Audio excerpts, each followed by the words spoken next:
السلام عليكم ورحمة الله وبركاته. اللهم صل وسلم وبارك على سيدنا محمد أشرف الخلق وخاتم النبيين. التشكيلة المتوقعة لمنتخب الجزائر ضد توغو اليوم، إليكم التفاصيل.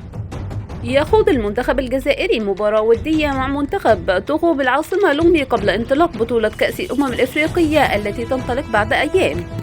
أما بالنسبة للتشكيلة المتوقعة لمنتخب الجزائر أمام توغو: حارس المرمى أنتوني مانديريا، الدفاع يوسف عطال ورامي بن سبعيني وعيسى مندي وزين الدين بالعيد، والوسط عبد القهار وهشام بوداوي، الهجوم رياض محرز ويوسف بليلي وبغداد بونجاح. أما بالنسبة للقنوات الناقلة لمباراة الجزائر وتوغو الودية، سيتم نقل مباراة الجزائر وتوغو القادمة الودية عبر قناة الجزائر السادسة، حيث أنها الناقلة الحصرية الوحيدة للمباراة في شمال إفريقيا والشرق الأوسط. وبالنهاية، إذا أعجبكم الفيديو لا تنسوا الاشتراك بالقناة وتفعيل زر الجرس ليصلكم كل جديد. دمتم في أمان الله.